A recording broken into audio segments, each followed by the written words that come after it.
I found my daughter standing in the dark hallway at 3 in the morning with a laptop pressed against her chest, and the way she looked at me, not with fear but with something worse than fear, with relief that was almost unbearable to witness.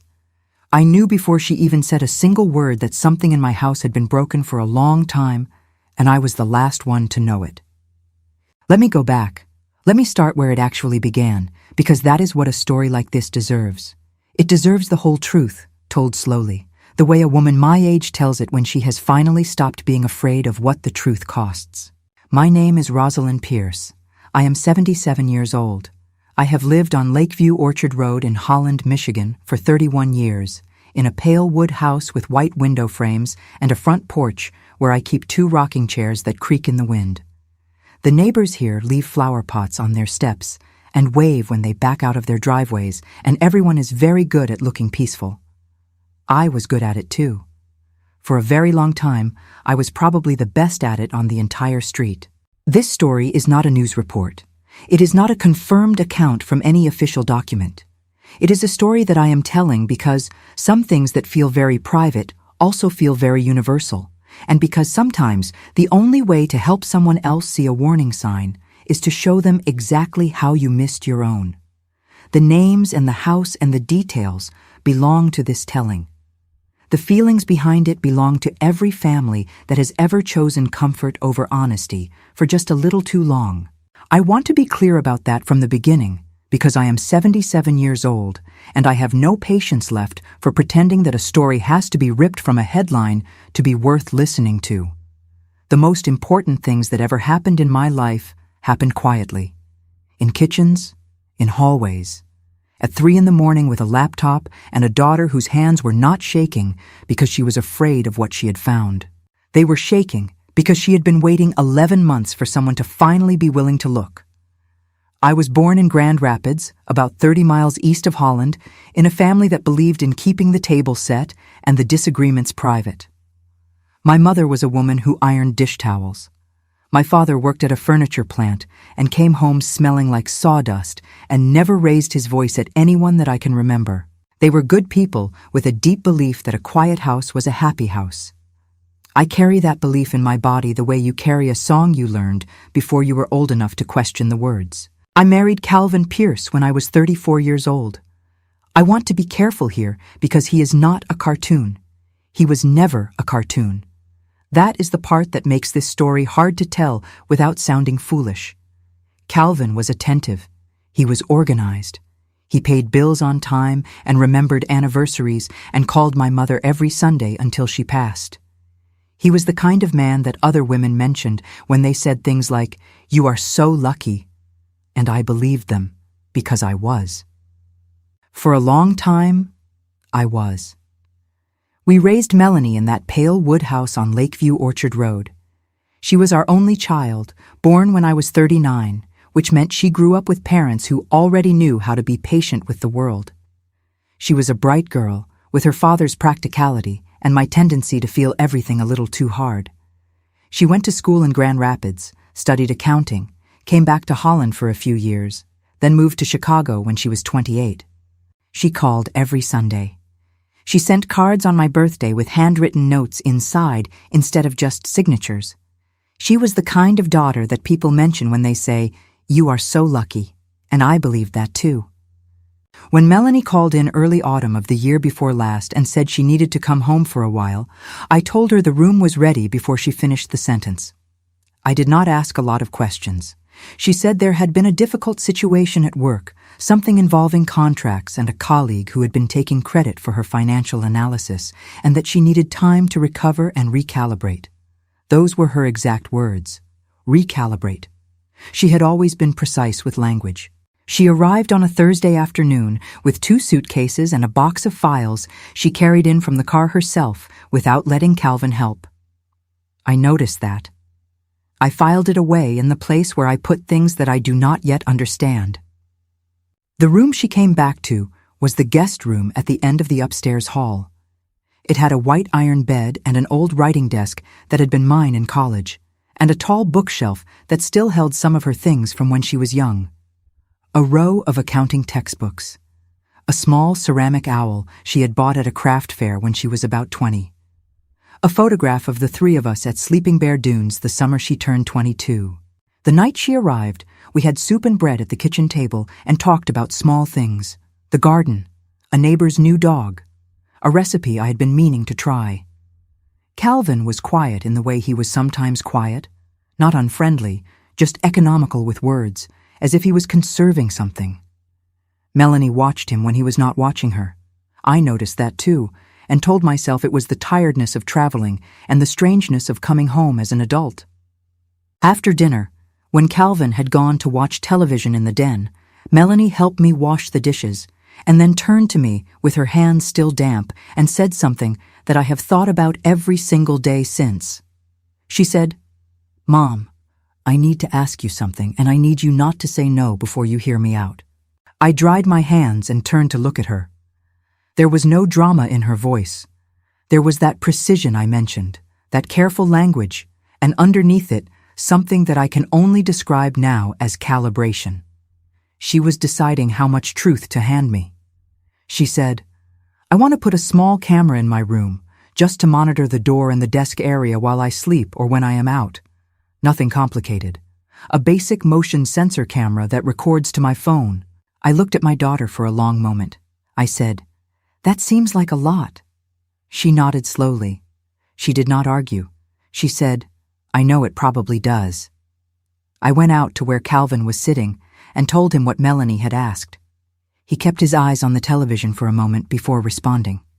Then he said, without any sharpness, almost gently, "She has been under a lot of pressure. This is what anxiety looks like when it has nowhere to go. If you put a camera in that room, it will only feed the feeling that something is wrong." I thought about that. I thought about my mother ironing dish towels. I thought about quiet houses. Then I thought about the way Melanie had said, "I need you not to say no before you hear me out." I ordered the camera the next morning on my laptop while Calvin was at his Tuesday coffee with the men from his old firm. It was a simple white device, no bigger than a deck of cards, with a wide-angle lens and a magnetic base so it could be mounted on a shelf without drilling any holes. I put it on top of the tall bookshelf, angled slightly toward the door and the writing desk, up high enough that it was not obvious, but not hidden either. Melanie knew exactly where it was. That was the whole point. She set it up herself, connected it to an application on her phone, adjusted the sensitivity of the motion detection, and then stood back and looked at it for a moment, the way you look at something you have been waiting for. She said, "Thank you, Mom." Just those 3 words. But the way she said them made me feel that I had done something more significant than buying a $35 device from an online retailer. Now, before I go any further, I want to pause here for just a moment, because this is already the part of the story that I want you to carry with you. My daughter asked me for a small, reasonable, entirely peaceful thing. She used calm words. She did not accuse anyone of anything. She did not make dramatic claims. She simply said, "I need to know I am not imagining things." And my first response was that it seemed like a lot. I want you to sit with that. I want you to think about the last time someone you love asked for something small that carried a large amount of weight underneath it, and ask yourself what you said first. If you are watching from somewhere quiet tonight, from a kitchen or a bedroom or a porch where you have been thinking about someone who has been trying to tell you something in careful words, write the word "listen" in the comments. Not because anything supernatural will happen, just because naming a thing is the beginning of being willing to look at it. Tell me where you are watching from. What city, what state, what time it is there. I like knowing I am not sitting with this alone. And if this story is already touching something in you, leave a like so I know to keep telling them. There is a new one here every day, and some days the story that finds you is exactly the one you needed. Now let me tell you about the month that followed, because that month is where I learned something I wish I had understood 40 years earlier about the difference between peace and silence. Melanie settled into a routine quickly. She woke early, made her own breakfast before Calvin came down, worked at the desk in her room on her laptop for most of the morning, and came down for lunch. Afternoons, she sometimes walked the neighborhood or drove to the lake. Evenings, she joined us for dinner and then excused herself early. She was polite. She was contained. She was, I thought at the time, recovering. Looking back, she was watching.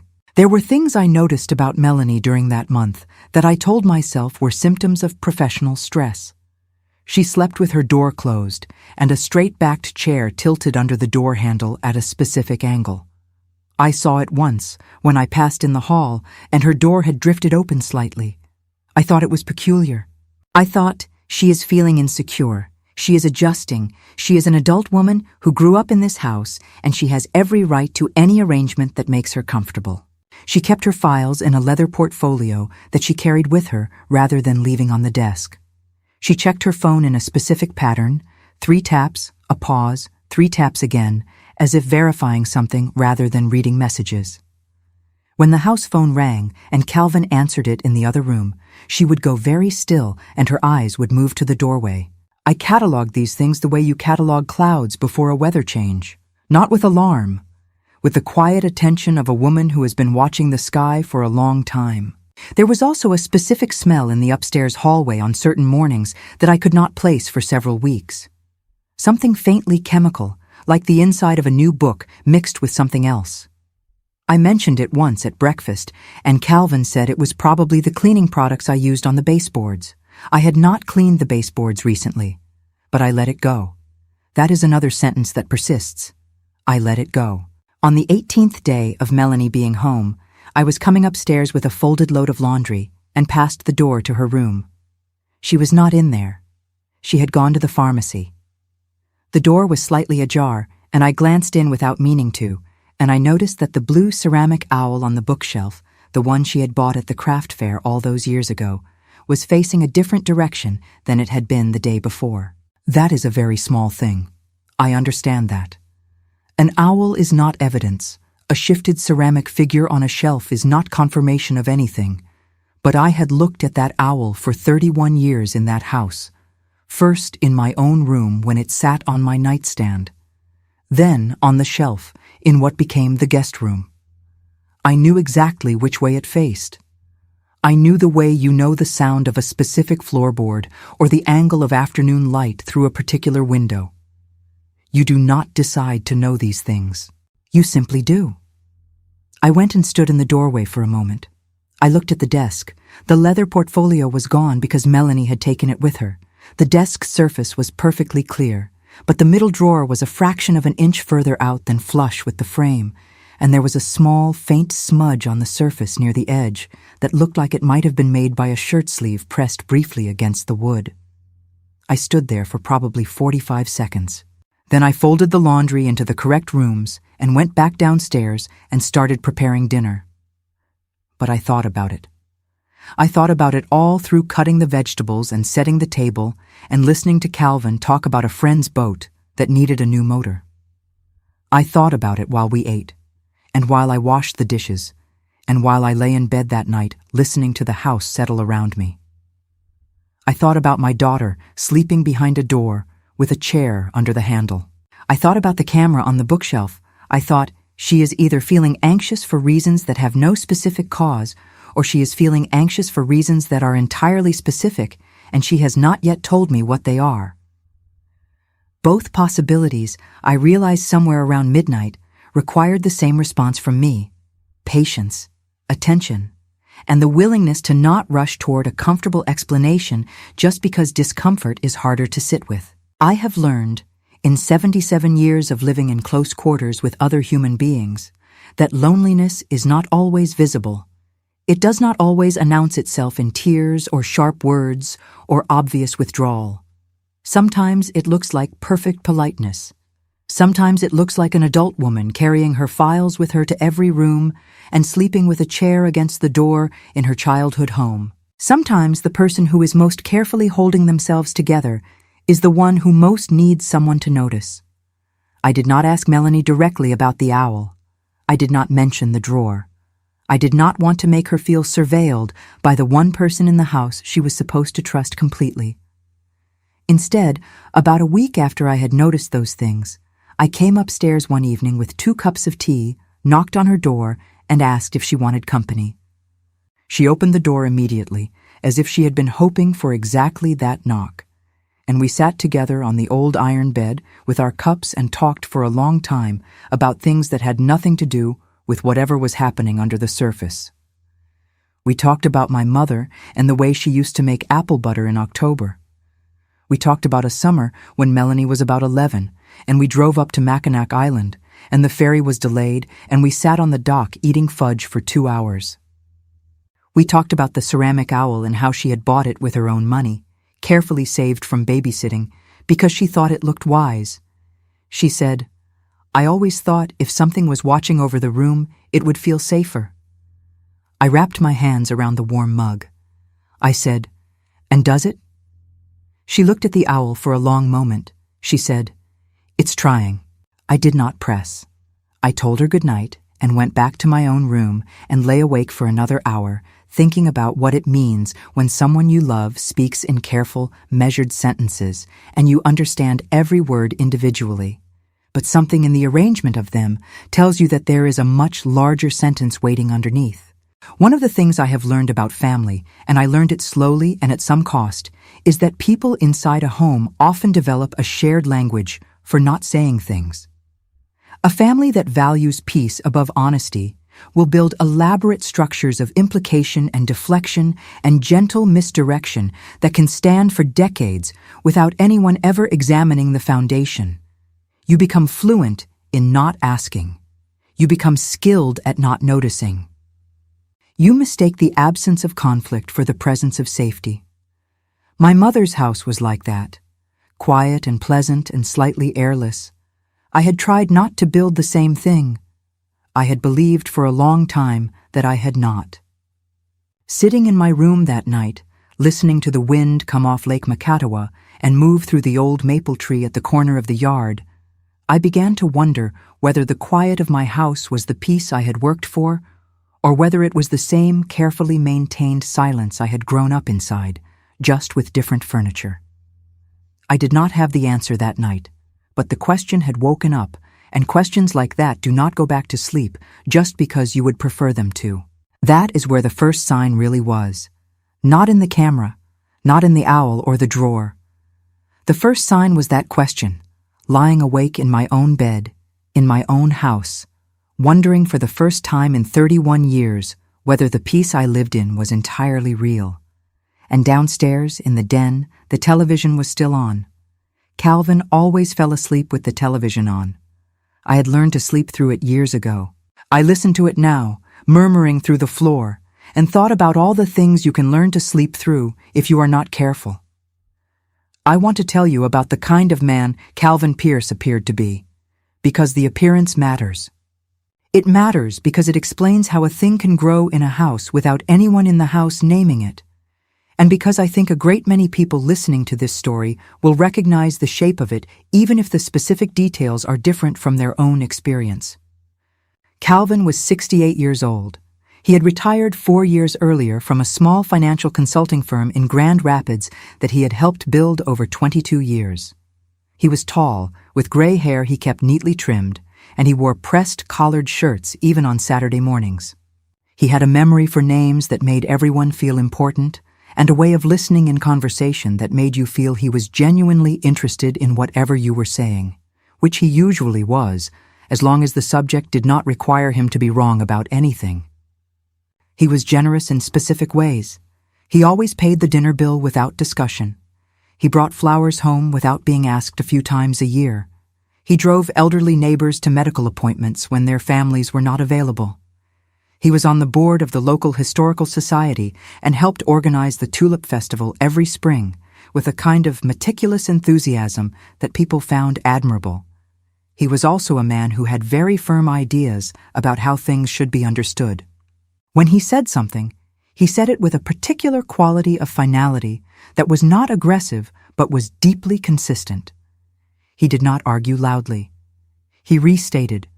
He would say a thing once in a clear voice, and if you disagreed, he would say it again more slowly, as if the first version had simply not been properly received. After the second restatement, he would move to what I thought of as the higher register, which was a gentle expression of concern for your reasoning. I wonder if you are letting emotion cloud the situation. That kind of thinking gets people into trouble. You have always had a tendency to catastrophize. These are not accusations when they are said by someone you love and trust. They are corrections, and if you have heard them enough times from someone you love and trust, they become a kind of weather system inside you, a low-pressure front that moves in whenever you form an independent conclusion. I had lived inside that weather system for 33 years. I had believed it was my own climate. Now, I am not standing here as a perfect narrator. I want to be honest about that, because a story is not worth telling if the person telling it makes herself entirely innocent. I had my own ways of not seeing things I did not want to see. I had my own investment in the peace of that pale wood house. When Melanie was growing up, there had been moments when she had come to me with complaints about her father that I had softened, reframed, or quietly set aside because I could see both sides, and I believed that was wisdom. It may have been something else. I remembered now, watching Melanie settle into the guest room with her files and her chair against the door, a conversation from about 8 years earlier. She had been 24, working her first accounting job in Grand Rapids, and she had come home for a long weekend looking tired. We were alone in the kitchen, and she had said something about feeling like she could never get a clear answer from her father about the trust account that her grandmother had left her. She said every time she asked about the distribution timeline, he had a new explanation that was slightly different from the last one. I had said, "Your father is very careful with financial matters. He is protecting it." She had said, "From what?" I had not had a good answer. I had made more coffee. 8 years later, I was beginning to understand that the question she had asked in that kitchen was not rhetorical. This is the thing about patterns in families. They do not arrive fully formed. They accumulate slowly, the way sediment does, layer by quiet layer, until one day you realize the ground has shifted considerably from where it used to be, and you have been walking on the new level for so long that you cannot quite remember the original height. Melanie did not tell me everything in those first weeks. She told me pieces. A reference here, a careful observation there. She mentioned once that she had noticed, sometime in the spring before she came home, that several financial documents with her name on them had appeared in correspondence she had not initiated. She said she had asked Calvin about one of them, and he had said it was a routine administrative matter from an old account, and that she was overthinking it.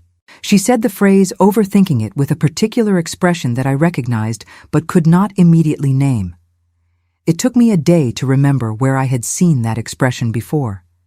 It was the expression I made, privately, to myself, when Calvin used the phrase catastrophize. The day I made that connection, I was folding towels in the upstairs hallway, and I stopped in the middle of folding and stood there holding a green bath towel for probably 3 full minutes. I had given my daughter the same weather system I had been living inside. Not deliberately, not with any cruelty, but I had modeled for her, for 24 years, a way of receiving corrections that looked like acceptance and functioned like erasure. If this is landing somewhere for you, if something in what I am describing reminds you of a conversation you have deflected or a concern you have reframed into something more comfortable, I want you to stay with that feeling for a moment. You do not have to do anything with it right this second.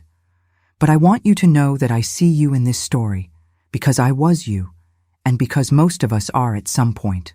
Tell me where you are tonight. What city? What time?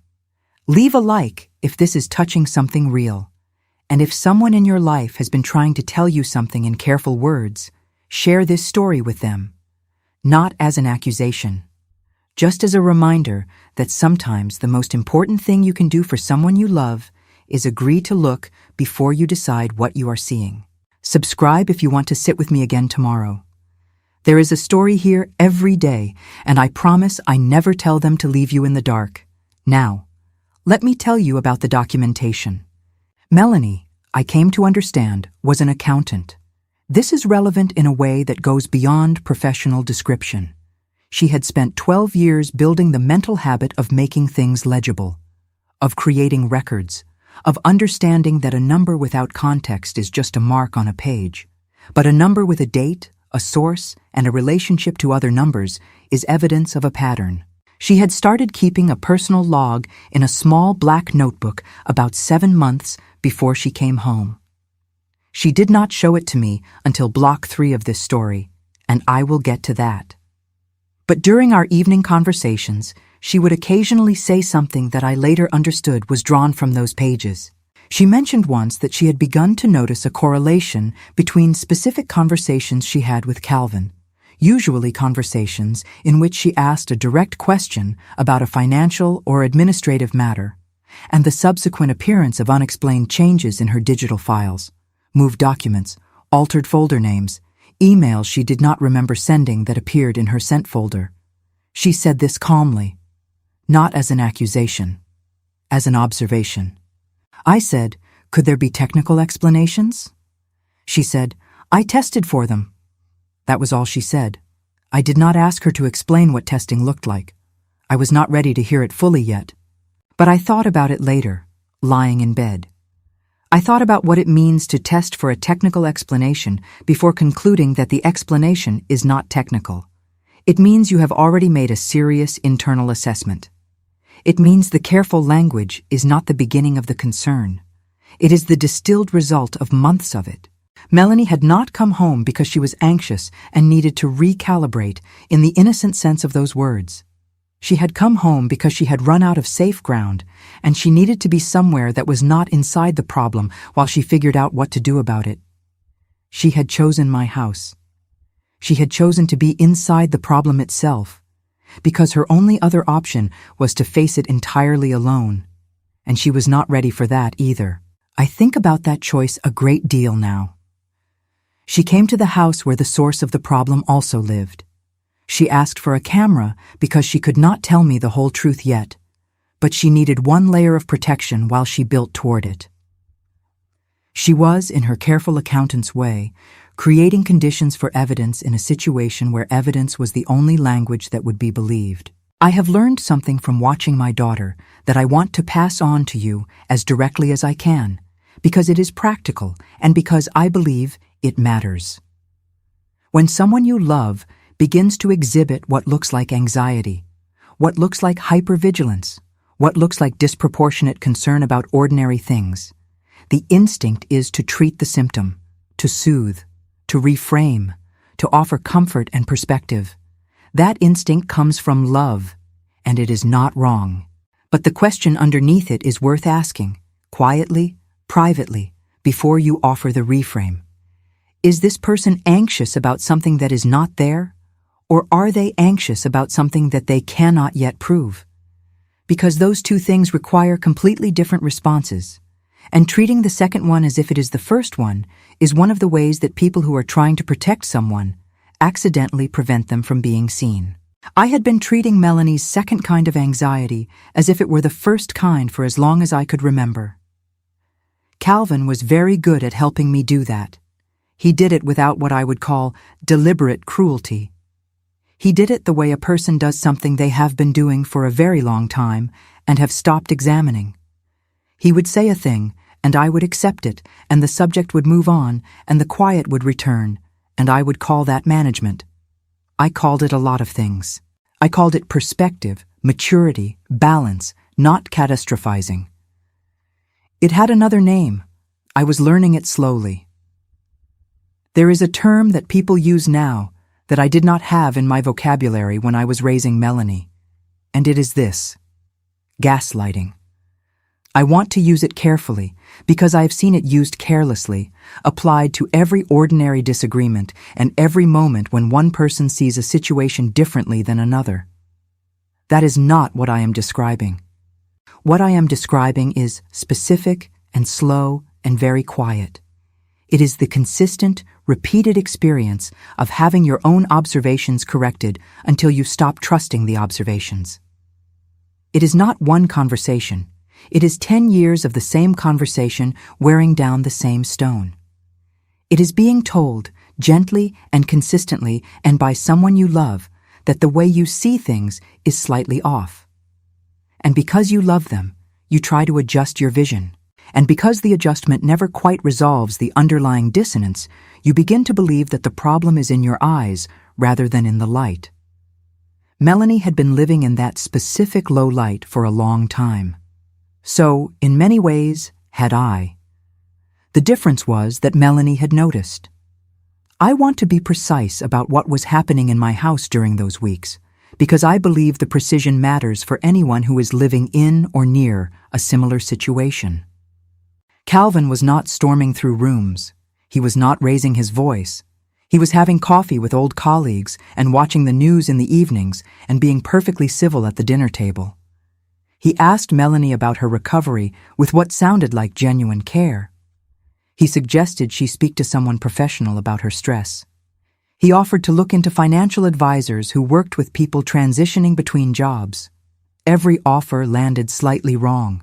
That is the detail I keep returning to. Every generous-seeming offer contained within it a quiet assumption that Melanie did not have full competence over her own situation. Every expression of care arrived with a footnote.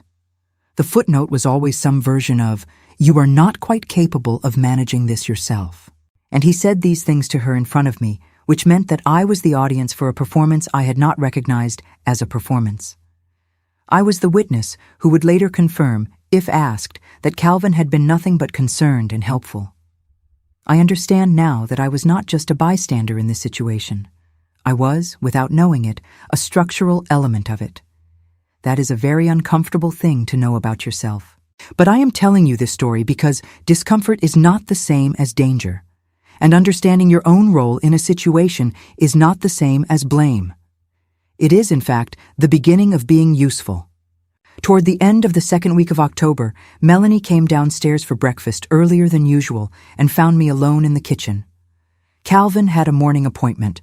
She sat down across from me with her coffee and looked at me for a long moment and then said, "Mom, when was the last time you went through your own financial documents, the house account, the joint accounts, the insurance policies?" I told her it had been a while, that Calvin handled most of that. She nodded in the way that meant she had expected that answer. She said, "When you have time, you should look." I said, "Is there something specific I should be looking for?" She said, "Just look. You will know if something feels unfamiliar." Then she poured more coffee and changed the subject to a recipe she wanted to try. I want to pause here and ask you something directly, because I think this is where the educational value of this story is most concentrated. When someone you trust completely handles all the financial matters in your home, when you have agreed to that arrangement out of practicality or preference or long habit, when the bill paying and the account management and the insurance and the estate planning are all in one person's hands because they are good at those things, and you have other things to manage. How long has it been since you looked at the full picture yourself? I am not suggesting anything about your specific situation. I am asking you to consider whether you would know, today, where all the documents are, whether you know the account numbers, whether your name is correctly listed on everything it should be listed on, whether anything has changed recently that you were not directly involved in deciding. This is not paranoia. It is the kind of attention that protects dignity. I had not looked in a long time. After Melanie went back upstairs, I stood at the kitchen counter for a while with my second cup of coffee, looking out the window at the maple tree in the side yard. The leaves had started turning, orange at the tips, still green at the center, that specific Michigan October quality of being in transition. I thought about going to the filing cabinet in Calvin's study. I thought about what it meant that I was thinking about it the way you think about entering a room you do not normally go into. It was my house. It was our house. There should have been no room in it that felt like it required permission.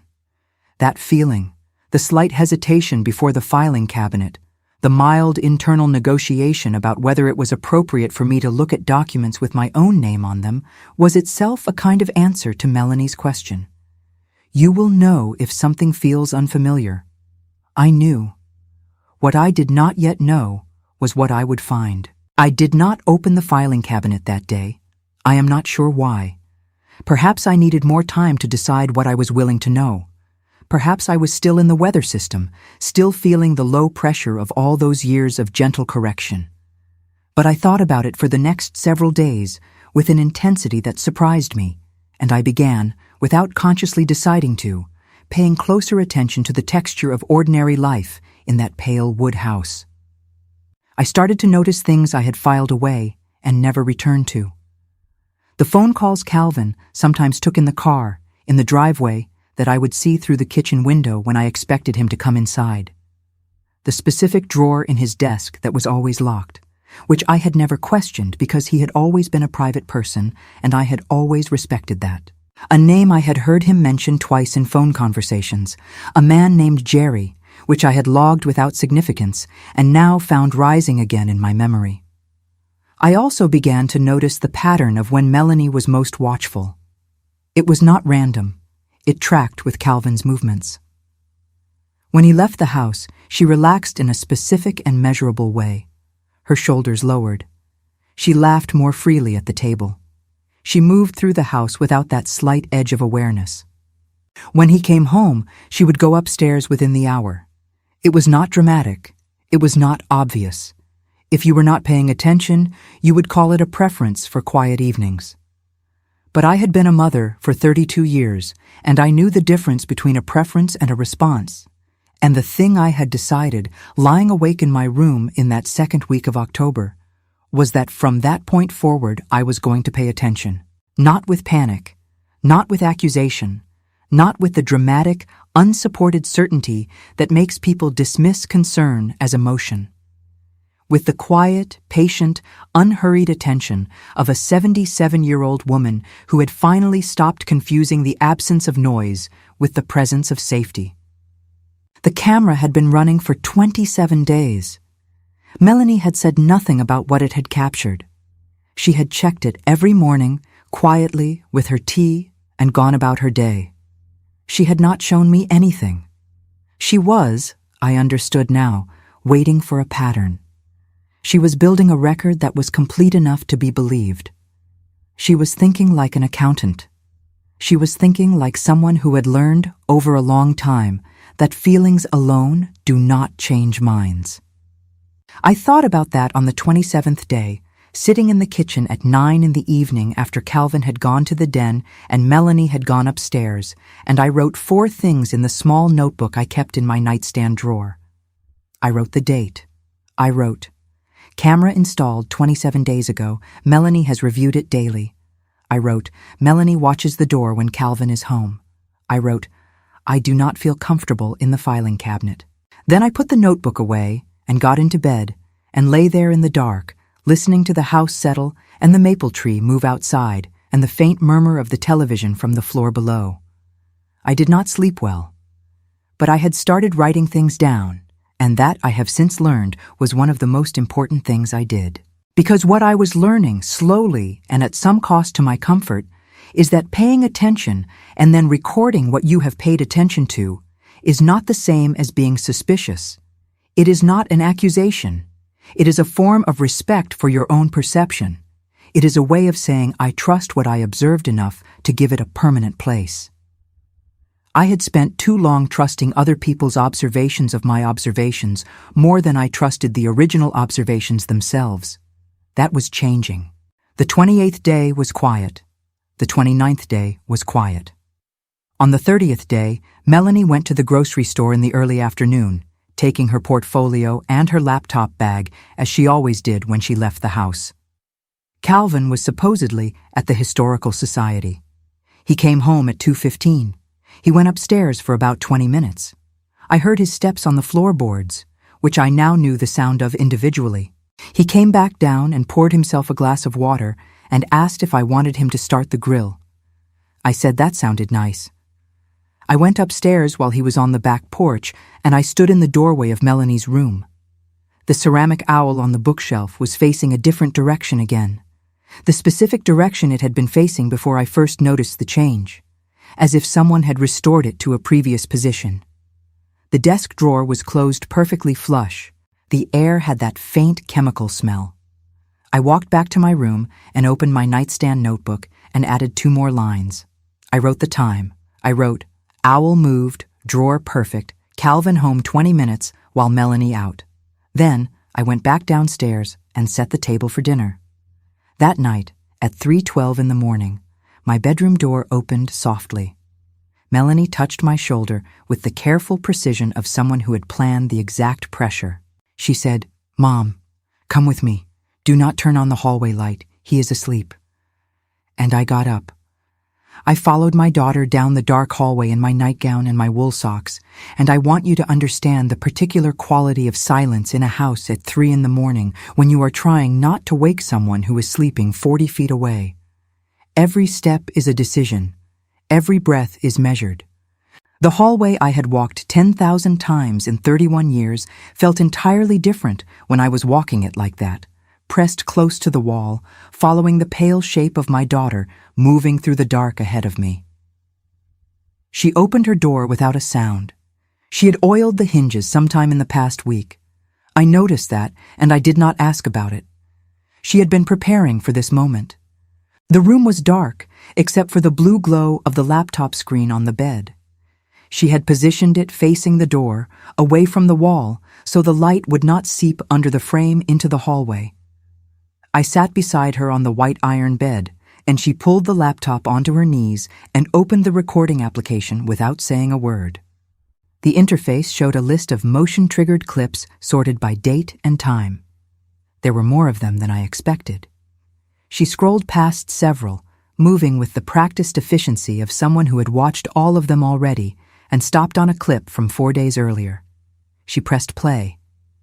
The image was in the color night vision that those cameras produce, slightly greenish, with that quality of artificial clarity that makes the ordinary look clinical. The room was empty. The door was closed. For about 8 seconds, nothing moved. Then the door handle turned. It turned slowly, deliberately, with the exact amount of pressure required to depress the latch without producing a sound. The door opened 4 inches, then 8, then enough for a person to enter sideways if they chose to. The person who entered did not enter sideways. He walked in with the particular confidence of someone who moves through a space they consider their own. He was wearing a gray Henley shirt and dark pajama pants. He carried a small flashlight, the kind with a focused beam rather than a broad spread, the kind you would choose specifically because it illuminates a small area without filling a room. He moved to the desk without looking at the bed, without hesitating, without the exploratory quality of someone who was not certain where things were. He knew exactly where things were. He opened the middle desk drawer with 2 fingers and withdrew a manila folder. He opened it on the desk surface, held the flashlight between his teeth, and photographed each page with his phone, turning them with a single practiced motion. Then he replaced the folder and closed the drawer. He moved to the bookshelf. He scanned the spines with the flashlight for a moment, then withdrew a thick paperback from the 3rd shelf. He opened it and removed an envelope that had been tucked inside the back cover. He looked at the contents, photographed 2 pages, replaced the envelope, and returned the book to the shelf. Then he did something that I have thought about every day since. He crossed to Melanie's laptop on the desk, not the one we were watching the recording on, but a second one she kept on the desk surface, and he inserted a small device into one of the ports on the side. A pen drive attached to a keyring. He waited about 45 seconds, watching the screen with a still and patient expression. Then he removed the device, closed the laptop lid, and walked to the door. At the threshold, he paused. He turned and looked at the room. I believe now that he was checking his own work, confirming that everything was where it should be, that nothing appeared disturbed. Then he left, pulling the door closed behind him with the same slow, deliberate pressure. Melanie paused the clip. She had paused it at the exact moment when the face was most fully visible, illuminated clearly by the reflected glow of the laptop screen he had briefly opened. My husband of 33 years, Calvin, standing in my daughter's room at 11:47 in the evening, having entered without her knowledge, having photographed her documents, having accessed her computer, and having left without a sound. I sat on the edge of the iron bed for what felt like a very long time. The laptop screen was the only light. The house was perfectly quiet around us. 40 feet down the hall, Calvin was asleep in our bedroom. I could hear, very faintly, the sound of his breathing that I had learned over 3 decades to sleep beside. Melanie did not say anything. She waited. She was very good at waiting. She had been waiting for this moment for much longer than I had. I said, and I want to be honest about how small my voice was when I said it. How many times? She scrolled back to the top of the clip list. There were 14 clips. Over 27 days, 14 motion-triggered recordings during hours when the room was empty and locked. I looked at the dates. I looked at the times. 11 in the evening, 12:30, 2 in the morning. Once at 6:45 in the morning when Melanie had gone for a walk and Calvin had told me he was going to his home office to answer some email. I thought about the filing cabinet in his study, the locked drawer, the name Jerry and the phone calls in the driveway, the documents with Melanie's name that she had mentioned, carefully, in passing, in a sentence I had not fully received. I thought about 8 years ago in the kitchen when she had asked, "From what?" and I had made more coffee. I put my hand over my mouth, not because I was going to make a sound, because I needed something to hold. Melanie placed her hand on my arm. She was the one steadying me. My 32-year-old daughter was sitting in the bedroom she'd grown up in the house she'd come back to because she had no safe ground left, and she was steadying her mother who had spent a month believing that the anxiety was the problem. I want to pause right here, because I need you to understand something about what I was feeling in that moment. It was not the feeling you might expect. It was not primarily anger. It was not shock, not in the way that word usually means. It was something closer to a very specific kind of grief that only comes when you realize that something has been true for a long time and you simply did not know it yet. The grief was not just for what I was seeing on the screen. It was for every time my daughter had stood in my doorway with a pillow under her arm, and I had said, "You are an adult. You need to sleep in your own room." Every time she had tried to tell me something in careful language, and I had accepted the reframe that arrived 3 minutes later from the man sleeping 40 feet away. Every time I had used words like anxious and overthinking in ways that made my daughter smaller rather than safer. The camera had not shown me a monster. It had shown me the ordinary face of someone I loved behaving in a way that was, in its careful quietness, more frightening than any raised voice could have been. And it had also shown me, in a way that I could not reframe or deflect or set aside, exactly what my own peace had been built on. If you are sitting somewhere right now and something in what I just described is pressing on something real in your own life, I want you to do something for me. Just one small thing. Write the word seen in the comments. Not because it fixes anything. Not because it is magic. Just because naming the thing you have been carrying is the beginning of being able to put it down and look at it clearly. Tell me where you are, what time it is, whether you are in bed or at a kitchen table or sitting in a car outside somewhere, processing something. Leave a like if this story is giving you something real. Subscribe if you want another one tomorrow. I promise you, every story I tell carries a lesson, and I never tell them just to fill the silence. Now let me tell you what came next, because what came next is the part that required more courage than I knew I had. Melanie showed me 3 more clips that night. I am going to describe them without specific graphic detail, because the specifics are not what matters. What matters is the pattern, and the pattern was this. Calvin entered her room during 14 separate sessions over 27 days. He always waited until she was either asleep or out of the house. He always used the same methodical approach, the folder, the envelope in the book, the laptop, in some combination. On 2 occasions, he also opened a small cosmetic bag she kept in the top dresser drawer, looked inside, and replaced it. On one occasion, he opened the drawer of the nightstand and spent about 90 seconds reviewing something inside it, then closed it and left. There was no violence in any of the recordings. There was no raised voice, no aggression, nothing that would appear in any news report about obvious wrongdoing. What there was was the systematic, consistent intrusion of a person who had decided that someone else's private space, private documents, private digital files, and private correspondence were available to him whenever he required access. And underneath that behavior, Melanie had been building her understanding of why. She had started to find, about 14 months before she came home, that her name had been used as a cosigner on a business guarantee she had not agreed to. She had found this not through any dramatic revelation, but through the quiet, methodical process of reviewing her own credit report and noticing a liability she did not recognize. When she had asked Calvin about it, he had said it was a legacy item from her grandmother's trust administration, that it was dormant, that it required no action on her part, and that she was reading too much into a technical entry. She had written that answer down in her black notebook, the exact phrasing, the date, the time, the location where the conversation happened. Over the following months, she had found 3 additional documents: an insurance policy modification that listed her as a secondary beneficiary on an account she had not previously been associated with, a letter from a financial services firm in Grand Rapids that referenced a meeting she had not attended, but which bore her electronic signature, and a series of emails from an address that used her name in a slightly altered format that had been used to correspond with a business contact she had never met.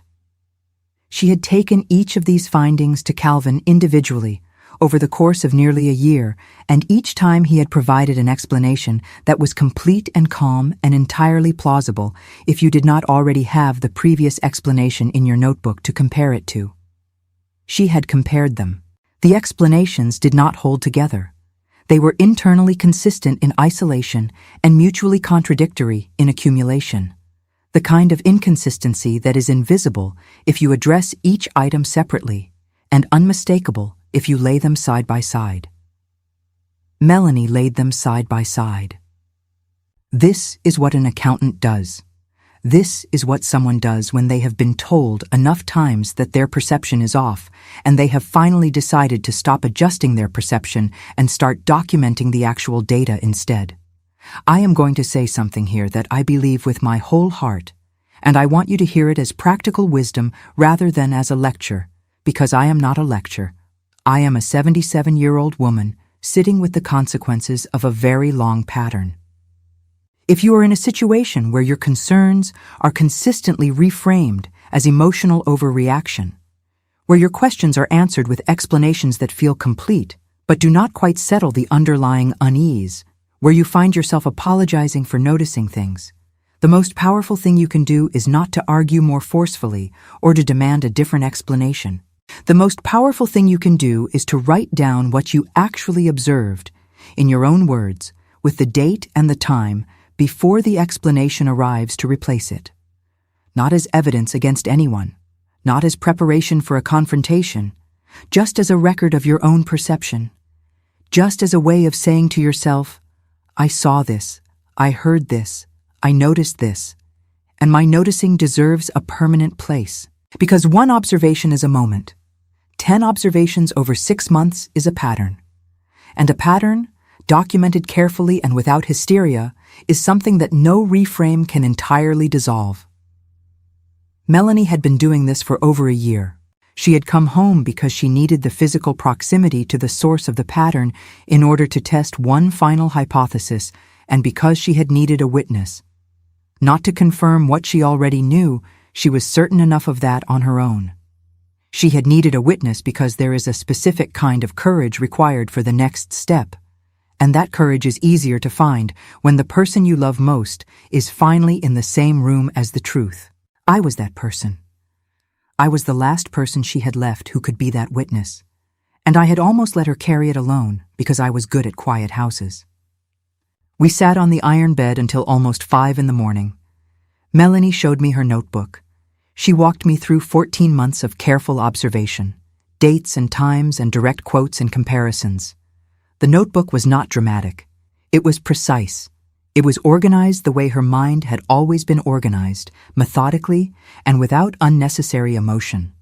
Reading it was one of the hardest things I have ever done, not because the contents were violent, because they were legible.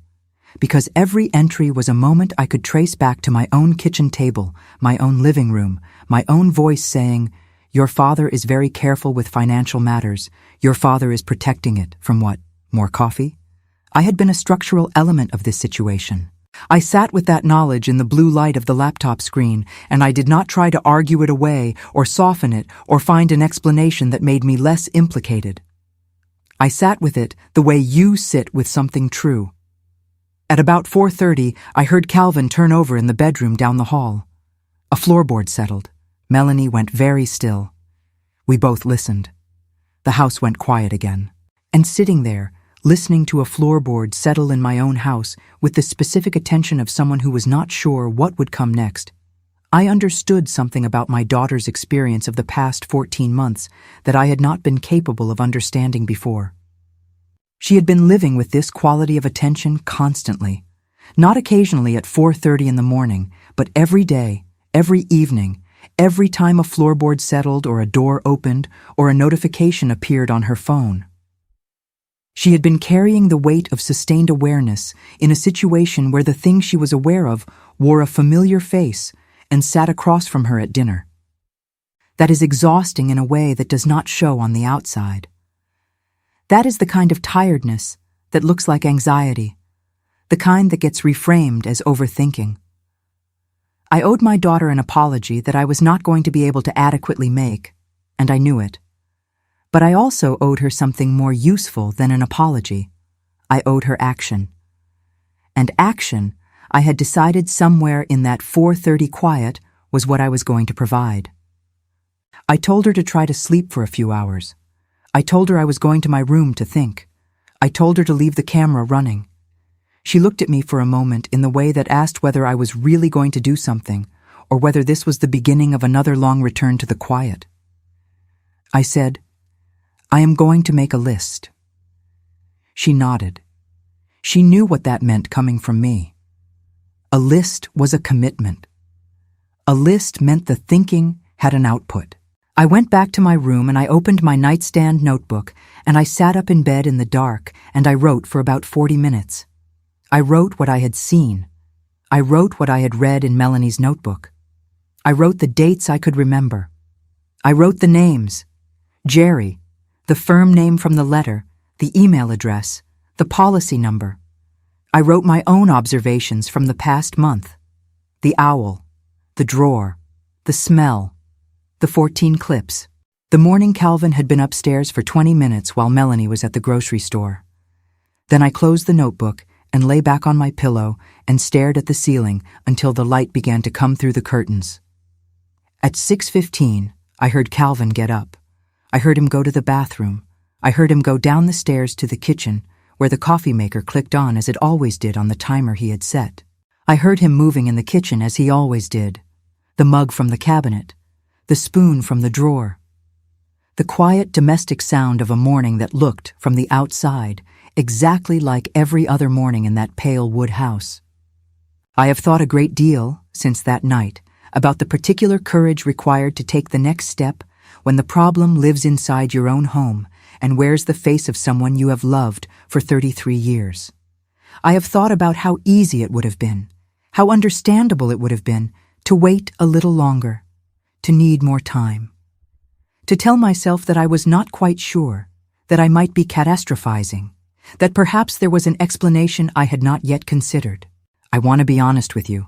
That voice was there. The voice that sounded like wisdom and was actually the weather system was absolutely present at 6:15 in the morning while I lay in that bed listening to my husband make coffee in the kitchen below. I got up anyway. I did not go downstairs. Not yet. I went to the small writing desk in the corner of my bedroom, the one I used for letters and personal correspondence, and I opened the lower left drawer where I kept the address book I had maintained for 40 years.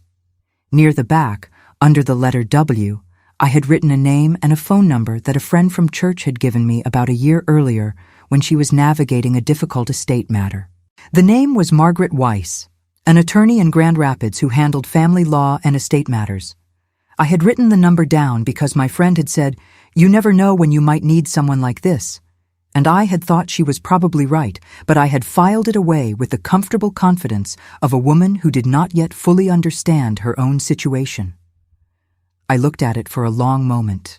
I did not call at 6:15 in the morning, but I took the address book and put it in my purse. And then I went to the bathroom and washed my face and looked at myself in the mirror for a while. 77 years old. Gray hair, pale eyes, the face I'd been walking around in for a long time. A face that had said, "That seems like a lot," when a daughter asked for a camera.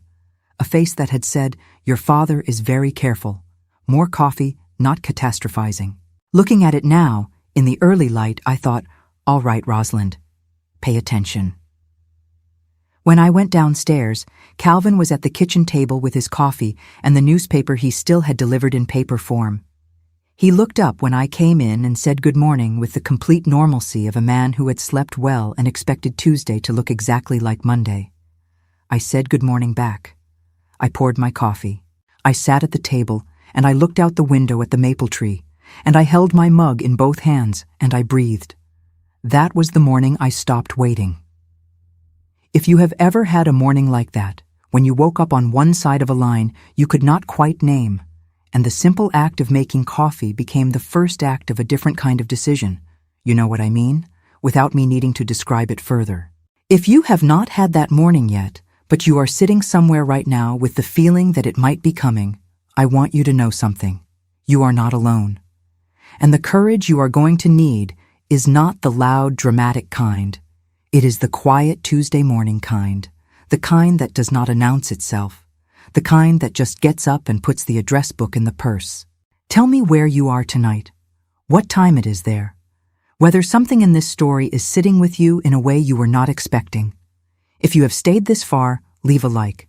It means you are listening with your whole self, and that matters more than I can tell you. Subscribe if you want tomorrow's story. Share this with someone who might need the reminder that careful attention is not the same as accusation and that writing things down is not paranoia. It is respect for your own perception. I will be back after I get through the hardest part. Now, let me tell you about the week that followed, because that week is where the real cost of speaking became clear. 3 days after the morning I put the address book in my purse, I called Margaret Weiss from my car, parked outside the public library on 8th Street. I want to be precise about where I made that call because the location matters to me. The library was a place I had always associated with the accumulation of knowledge that you could not get from a single source. It felt right to be outside it when I made a call about a situation that I did not yet fully understand. Margaret Weiss had a voice that sounded like someone who had listened to difficult things for many years without being reduced by them. She was direct without being cold. I explained the situation in the language I had been rehearsing in my head for 3 days, not as an accusation, not as a certainty, but as a description of documented observations and what they appeared to indicate. She listened without interrupting. When I finished, she asked 3 specific questions. She asked whether Melanie's documents were accessible in their current location. She asked whether Calvin had legal access to any accounts held in Melanie's name. She asked whether either Melanie or I had removed any documents from the house. I answered honestly. Yes, the documents were still in the house. I did not know the full extent of his legal access. No, we had not removed anything yet. She said, "Before anything else, the documents and the recordings need to be secured outside that location." She said this calmly, and I wrote it down in my notebook in the parking lot of the library with the engine running. She gave me the name of a colleague who handled financial fraud cases. She said she wanted me to speak with him before I did anything else. She said the situation I was describing, if the documentation supported it, involved potential elder financial exploitation and identity-related fraud, and that both carried specific legal weight that was worth understanding before taking action. She also said something that I have thought about every day since. She said, "The most important thing right now is not confrontation. It is documentation and safety. Those 2 things, in that order." I wrote that down too. Documentation and safety, in that order.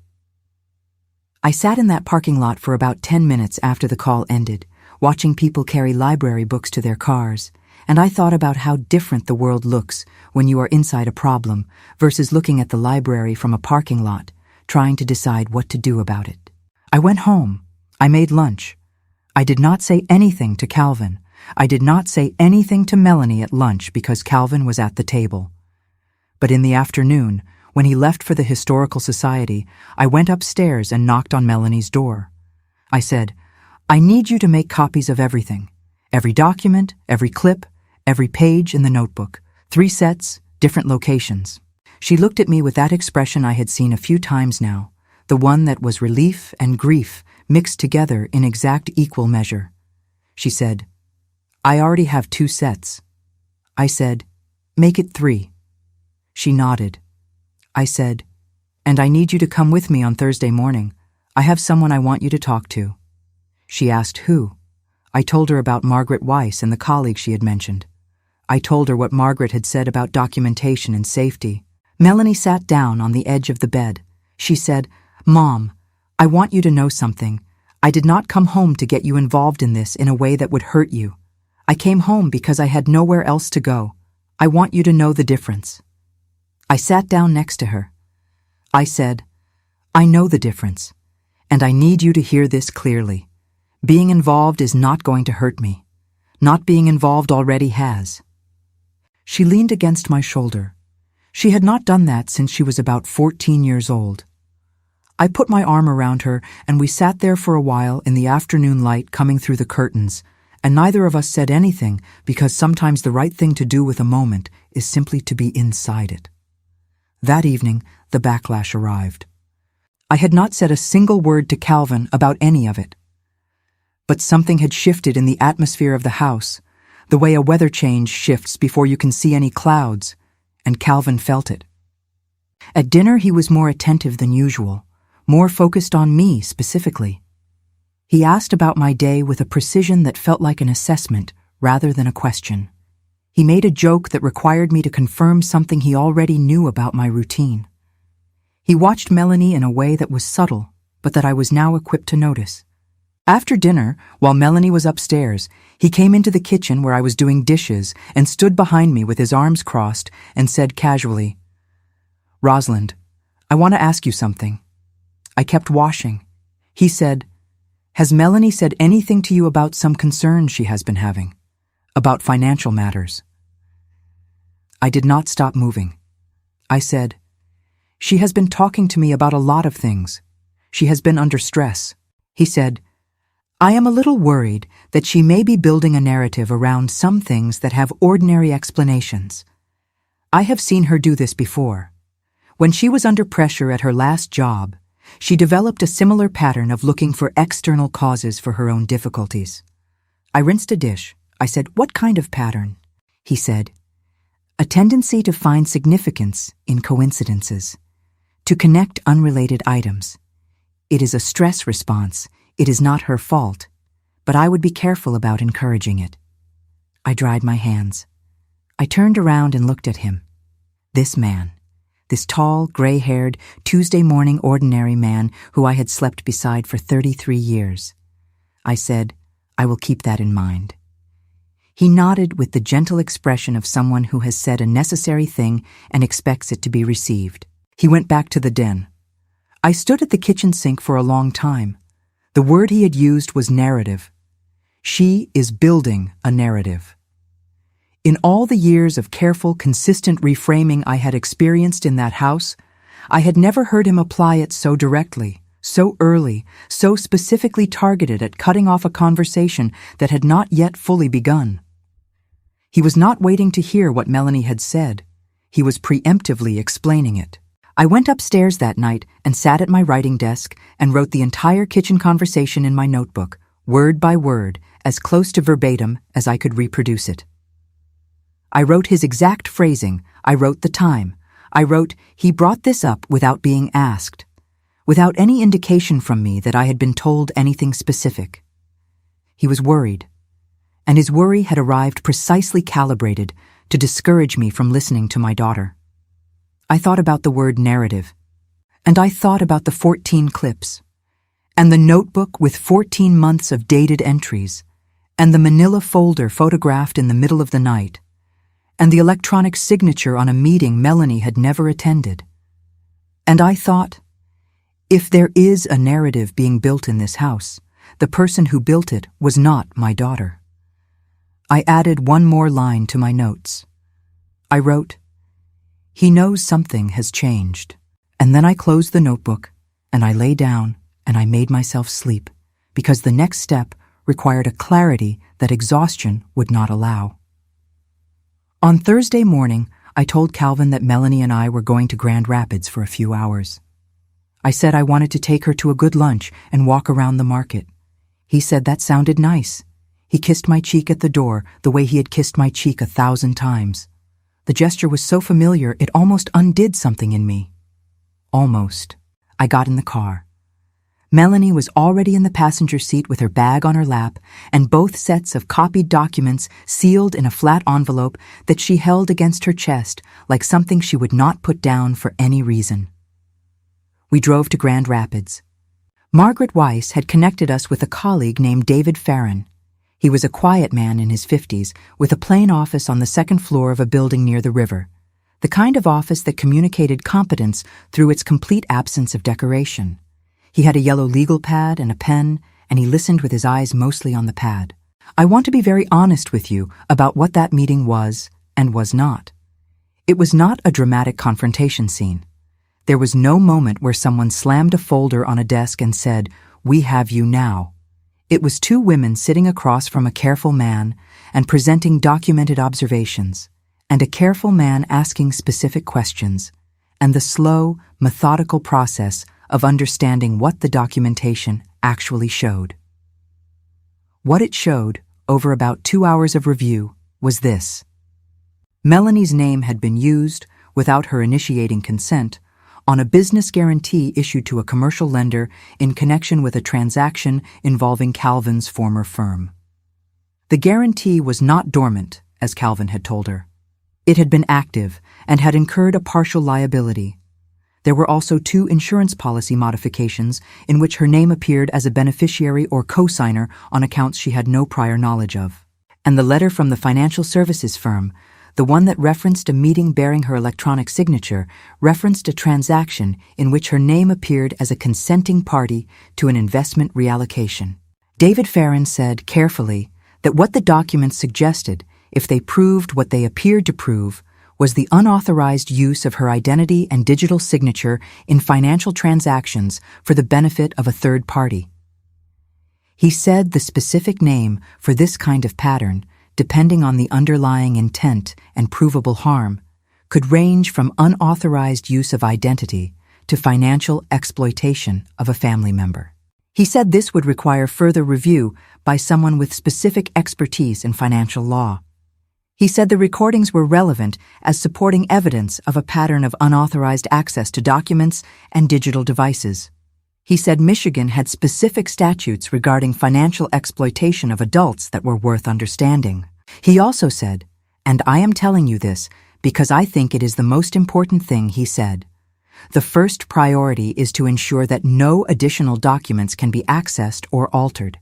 That means the originals currently in the house need to be removed as soon as safely possible. He gave us a list of things to do. A list. Specific steps in order, with the names of 2 additional professionals attached to specific steps.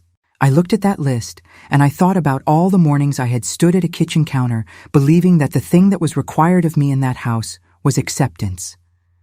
Acceptance, it turns out, is only a virtue when what you are accepting is true.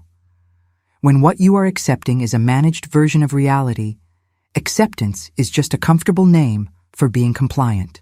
I want to pause here because this is the part of the story that I think carries the most weight for anyone who has been in a situation where the person holding the explanation was also the person managing the situation. Here is what I have learned. You do not have to be certain before you seek information.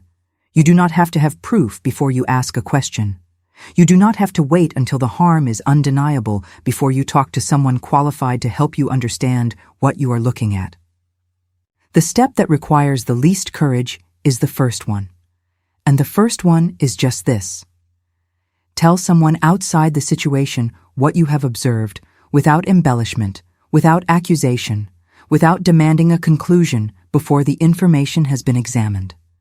That is all Melanie had done for 14 months in her notebook. She had said, "I observed this on this date, and here is what it appeared to indicate, and here is what changed 3 days later." That discipline, that specific practiced restraint, had built something that a single dramatic accusation never could have. It had built a record. If you are somewhere right now listening to this, and you have been telling yourself that you need to be more certain before you say anything, that you need more proof, that you do not want to make trouble if you are wrong, I want to offer you something gentle but direct in return. Being more certain is not a prerequisite for seeking information. Information is how you become more certain. Start there. Write down what you actually observed. Talk to one person you trust. Ask a professional what your observations might mean. You do not have to accuse anyone. You just have to be willing to look. If something in this is speaking to something real for you, leave a like. Tell me where you are watching from, what time it is there, how far you have traveled with me tonight. Subscribe if you want to come back tomorrow. And if you know someone who is carrying something heavy in careful language, share this with them, not as an answer, just as a companion for the road. Now, let me tell you about the afternoon we came back from Grand Rapids. We arrived home at about 3:30. Calvin's car was in the driveway. We had expected this. Melanie and I had talked in the car on the way home about what the next days needed to look like. We had a list from David Farron. We had names and numbers. We had a clear understanding of the sequence. The first item on the list was removing the original documents from the house and securing them in a location that was not accessible to Calvin. We had a plan for this. It involved a close friend of mine named Irene Hadley, who had been my neighbor on Lakeview Orchard Road for 12 years before she moved to a townhouse on the other side of town. Irene was a woman of 73 with excellent organizational skills, a fireproof safe in her home office, and the kind of discretion that comes from having worked 30 years as a hospital administrator. I had called her from the car on the way home, briefly and without specific detail, and asked if I could bring some papers to her house in the next day or two for temporary storage. She had said, of course, without asking a single question, "That is a friend." We walked into the house. Calvin was in the kitchen making coffee with the same morning quality of normalcy he brought to every domestic action. He said, "How was lunch?" I said it was good. I named the restaurant we had not actually gone to, the one I had mentioned before we left. He said it was one of his favorites. He asked what we had. I named 2 things from a menu I had looked up in the parking lot before we went into David Farron's building. He poured his coffee and nodded. Melanie went upstairs. I stood in the kitchen for a moment with the weight of that small performance pressing on my chest. I had just lied, deliberately and specifically, to the man I had shared a bed with for 33 years. And the thing that struck me, standing at the kitchen counter, was not guilt. It was recognition. I had been in a performance for a long time. I had simply not known it was a performance because I had been told it was just how things worked. The next morning, Friday, Calvin had a breakfast meeting with someone from the Historical Society board. He left at 8:15. Melanie and I moved through the house with a quiet efficiency that I think surprised both of us. She knew exactly which documents were in her room. She took the folder, the envelope from the book, and a second portfolio she had been maintaining in a hidden location I had not known about, a zippered pouch sewn into the lining of a winter coat in her closet. She transferred everything to her bag. I went to Calvin's study. I want to tell you about this specifically because it was the moment that required the most from me. The filing cabinet was dark green metal with 4 drawers. The top 3 were unlocked. They contained exactly what you would expect from an organized man: tax records going back 15 years, insurance documentation, utility correspondence, household receipts. The bottom drawer was locked with a small keyed lock. I had a spare key ring in the kitchen junk drawer that I had not looked at in about 3 years. It held about a dozen small keys accumulated from various locks around the house over the decades. 3 keys in, I found one that fit. Inside the bottom drawer were 3 folders. The first folder contained correspondence between Calvin and a man named Gerald Marsh. The letters and printed emails spanned about 4 years and referenced a series of transactions involving an investment account that was described in the correspondence as restructured under the consolidated umbrella with the secondary signature provision. There were references to Melanie by name in several of the later letters, specifically in the context of her grandmother's trust distribution and what was described as the delayed allocation pending resolution of the guarantee. The second folder contained copies of documents that I recognized from Melanie's descriptions: the insurance modifications, the business guarantee, pages bearing what appeared to be her electronic signature. The third folder contained a single sealed envelope with my name on it. I stood in the study with that envelope in my hand for a very long time. I did not open it then. I photographed the contents of each folder with my phone, page by page, the way I had watched Calvin do in the recording. Then I placed everything back exactly as it had been and locked the drawer with the small key and put the key back in the kitchen junk drawer under a rubber band and a dead battery. Then I sat down at the kitchen table and I called Irene. I said, "I am ready to bring those papers over." She said, "Come now, I will put the kettle on." I took Melanie with me. We drove to Irene's townhouse on the other side of town, and we sat at her kitchen table with strong tea while she cleared a shelf in her home office safe and received the documents with the careful hands of a woman who understood, without being told the specifics, that what she was being entrusted with was important. She looked at me over the edge of her reading glasses and said, "You are doing the right thing, and you look like you have not slept properly in about 3 weeks." I said, "About that, yes." She said, "Does he know yet?" I said, "Not yet." She put her hand over mine on the kitchen table. She said, "When he does, you call me. You do not sit alone with it." That is also a friend. We drove back to the house. Melanie made soup. Calvin came home at noon with a relaxed expression and a bag of bread from a bakery he sometimes stopped at on the way back from morning meetings. He put the bread on the counter and said, "Thought this might be nice with lunch." I thanked him. We ate soup and bread at the kitchen table, the 3 of us, and I thought about the envelope with my name on it, still sitting in the locked drawer in the study, and I thought about the safe at Irene's house, and I thought about the number for David Farron in my notebook, and I thought about what Margaret Weiss had said. Documentation and safety, in that order. We had the documentation. We were building the safety. And now, sitting at the kitchen table with bread and soup, I understood that the confrontation was going to come. Not today, but soon. And that when it came, it needed to come from a position of complete preparation, not from emotion, not from exhaustion, not from the particular pain of 3 weeks of not sleeping. It needed to come from a list. The confrontation, when it happened, was on a Sunday afternoon 10 days later. It was not dramatic in the way that confrontations are sometimes depicted in stories, with voices raised and tables struck and everything broken at once.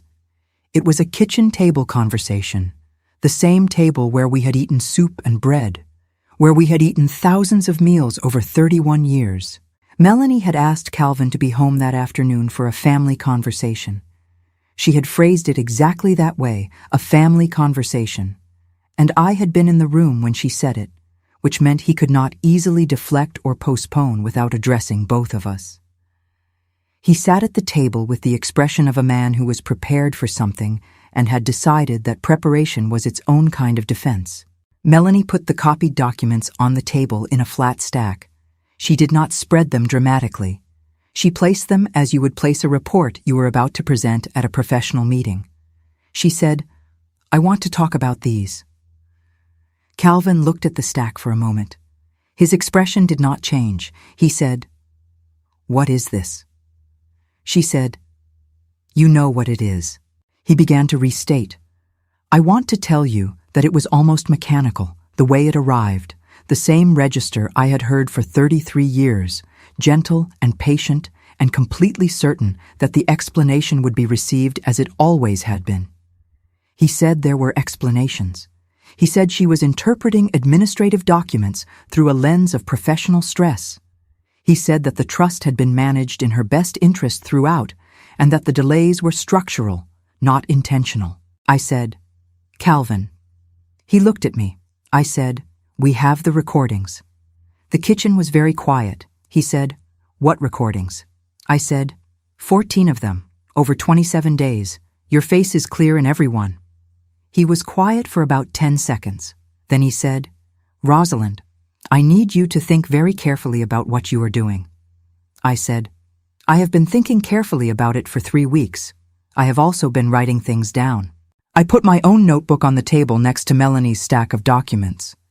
He looked at both items on the table for a long moment. Then he did something I had not anticipated. He did not rage. He did not storm out. He put both hands flat on the table, and he looked at me with an expression that I can only describe as recalibrating, and he said quietly, "I was managing a very complicated situation in a way that I believed protected everyone." I said, "Did the people being protected know they were being protected?" He said nothing. I said, "Calvin, I am going to need you to move to the guest room until we have spoken with attorneys. Both of us, separately." He said, "Rosalind." I said, "I need you to do that." There was a long silence. He got up from the table. He picked up his coffee mug. He stood at the counter for a moment with his back to us. Then he said, without turning around, "I am going to call someone." I said, "That is a good idea." He left the kitchen. What I have learned in those sessions is that the weather system I described, that low-pressure front that moved in every time I formed an independent conclusion, had been a consistent feature of my marriage for most of its duration. That the specific combination of being told your perceptions are slightly off, being offered explanations that are always complete enough to close the question, and being positioned as the emotional one in every disagreement has a cumulative effect on a person's relationship with their own judgment that takes time and qualified help to reverse. I am reversing it. Slowly, not heroically. With effort and with the help of a professional who understands the process, and with the help of Irene, who comes for tea every Thursday and asks direct questions and does not accept deflection, and with the help of my daughter, who sits across from me at the kitchen table sometimes and says things that sound like they came from the counselor she sees every other week, and they probably did, and I receive them gratefully. I am also, and I want to be honest about this, grieving. I am grieving the marriage I believed I had. I am grieving the man I thought I knew, because the man I thought I knew was not entirely invented. He was also real, in places, in ways that are genuinely painful to hold alongside what I now know. Grief does not wait for you to be finished being angry. It does not arrive in a sensible order. It comes in the morning when you reach for a second coffee cup by habit and then put it back. It comes when you smell sawdust and think of your father, and then think of the furniture plant, and then somehow end up thinking about something Calvin said 20 years ago that you now understand differently. It comes when the Tulip Festival runs in May, and the Historical Society sends a newsletter to the house that still has his name on the address label. I mention the grief because I think stories about situations like mine sometimes leave it out. They move from the revelation to the resolution, and the middle is missing. The middle is where most people actually live. The middle is the 6 months of real life that happens after the kitchen table conversation, with the counselor appointments and the legal documents and the Thursday teas and the daughter sleeping through the night and the grief that arrives sideways at unexpected moments. The middle is where wisdom actually grows, not in the confrontation, in the aftermath, in the long, quiet, ordinary days when you are rebuilding your relationship with your own perception and learning to trust the things you notice. I trust the things I notice now. That is not a small accomplishment for a woman who spent 33 years being gently corrected out of her own observations. It is the accomplishment I am most proud of in these 6 months, and I want to name it plainly so that anyone who is in the middle of a similar rebuilding knows that it is possible. You can learn to trust yourself again. It takes time, and it takes help, and it takes more patience with yourself than you are probably inclined to offer. But it is possible. I am doing it at 77 years old, sitting in a rocking chair on a front porch in Holland, Michigan in March, drinking coffee that I made exactly the way I like it without asking anyone's opinion, and I am here to tell you that it is entirely possible. Now I want to speak to you directly, not as a character in a story, as a woman who has lived long enough to have something worth saying. I want to speak to every grandmother and every older parent who is sitting somewhere right now with a feeling that something is not quite right and has been telling herself that the feeling is probably just age, just overthinking, just the way things are. Your instincts accumulated over a lifetime are not liabilities. They are assets. The fact that you have been watching people and learning from what you watch for 60 or 70 or 80 years means that your pattern recognition is often better than anyone around you will readily acknowledge. When something feels wrong and you cannot yet explain precisely why, that feeling deserves a notebook, a trusted friend, and one careful question asked to someone qualified to help you understand what you are looking at. You do not have to be certain before you pay attention. Paying attention is how certainty grows. Do not let anyone use your age as a reason to dismiss your perception. Do not let the word anxious be used as a substitute for a real conversation.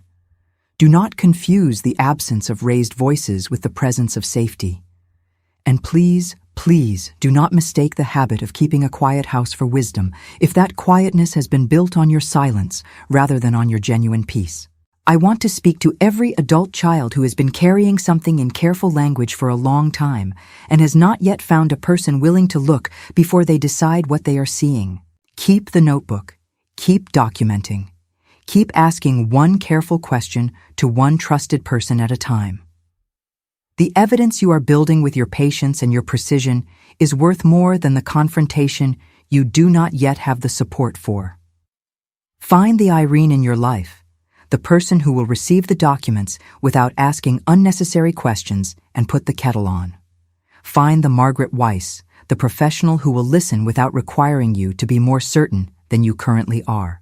Find the David Farron, the person who can look at what you have documented and tell you what it means and what the next specific step is. You are not imagining things. Your perception is not the problem. The calibration that was applied to your perception over a long time is the problem, and that is something you can address, slowly and with help, from the outside in. I want to speak to anyone who is in the position I was in before October. The person who loves someone on both sides of a difficult situation and has been using the language of balance as a way of not choosing. I was in that position. I understand it completely. The desire not to be the person who makes things worse, the belief that staying in the middle is kindness, the exhaustion of holding two truths at once when one of them is asking to be put down.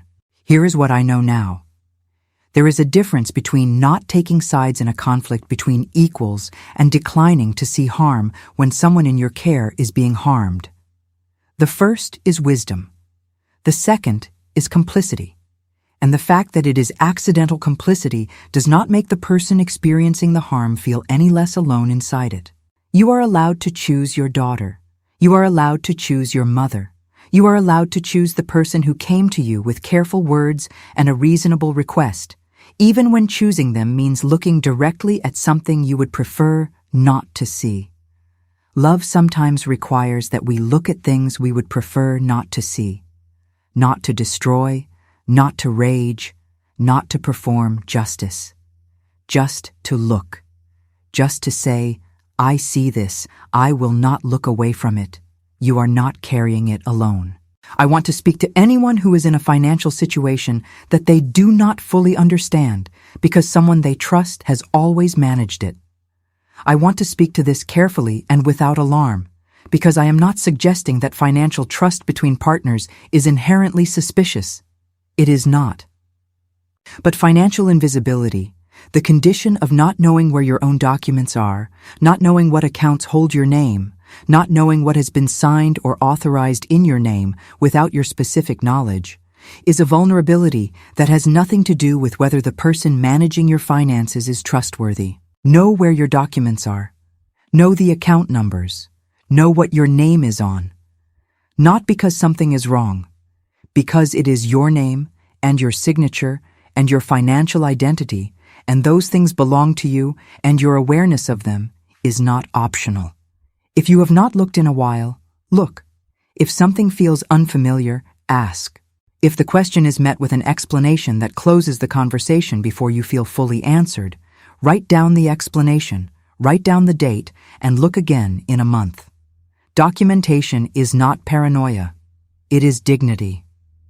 I want to speak to anyone who has been in a situation of long-term relational control, whether you have that name for it or not, and who is in the middle of the long process of rebuilding trust in your own perception. I want to tell you that the middle is real, and the middle is hard, and the middle does not look like the end of the story even when you are already past the worst of it. The middle looks like Thursday tea with a friend who asks direct questions. It looks like a counselor's office every other week. It looks like writing things down, not because you need the evidence anymore, but because writing things down has become a way of honoring your own observations.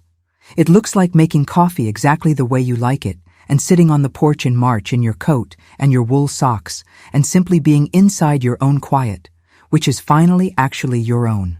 It looks like ordinary life. That is exactly what it is supposed to look like. And if someone you love is in that middle right now, the most useful thing you can do is not fix it or rush it or offer the reframe that makes it feel more manageable. The most useful thing you can do is sit at the kitchen table across from them and not look away. If you are still with me, I want you to know something before I let you go. I did not tell this story because I wanted to frighten anyone or because I wanted to reduce a complicated human situation to a simple moral lesson. I told it because I believe that the specific combination of things this story contains, the small, reasonable request that seems like too much, the careful language that carries more weight than it appears, the long, slow, patient documentation of a pattern, the specific courage of a Thursday morning in a parking lot outside a library, the kitchen table with the notebook and the stack of documents, and the afternoon light, I believe these things are worth naming. Because they happen quietly, in ordinary houses, to people who are good at keeping things peaceful, and they continue to happen in part because the language for them has not yet become familiar enough to be recognized early. Melanie asked for a camera because she needed to know she was not imagining things. I said that seemed like a lot. Those two sentences together are the whole lesson. Not because I was a bad mother, not because she was a dramatic daughter, not because the situation was inevitable or fated or the result of some fundamental failure of character on anyone's part. Because I had learned over a very long time to trust the explanation more than the feeling. And the feeling was my daughter standing at my bedroom door with a pillow under her arm, asking without words to be let in from somewhere cold.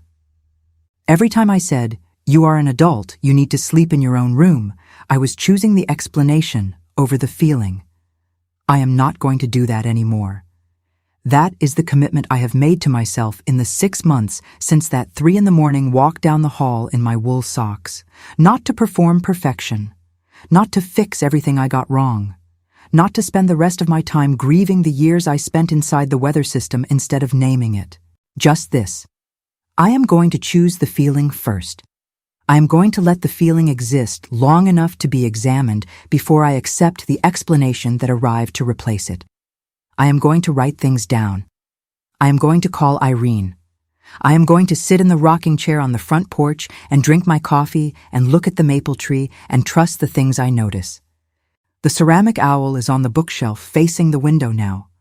Some mornings when I bring Melanie her tea before she starts work, I stand in the doorway of her room and look at it sitting there in the morning light, facing outward, watching the maple tree and the quiet street and the neighbors' flower pots and the whole ordinary beautiful world it spent too long facing away from.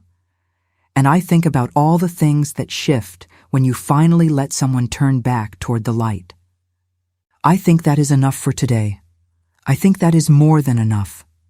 Before I go, I want to stay with you for just one more moment because you have given me something tonight that I do not take lightly.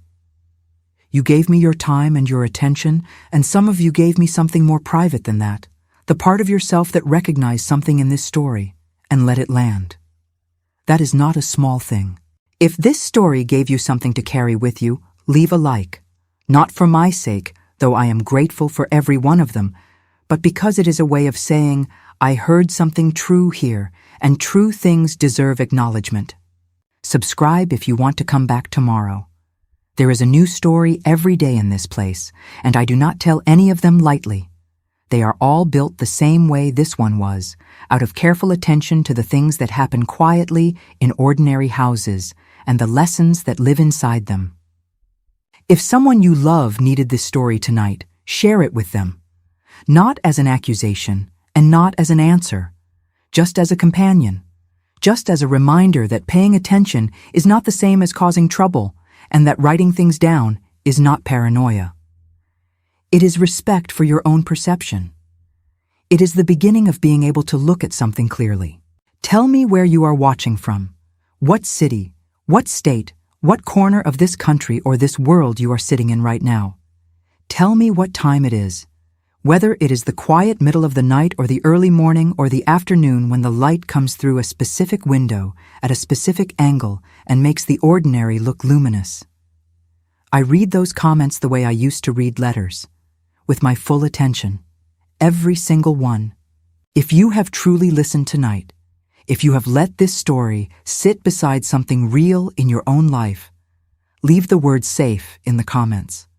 Not because everything is easy, not because every situation resolves cleanly, but because safety begins when somebody finally pays attention. Because safety begins when someone who loves you agrees to look before they decide what they are seeing.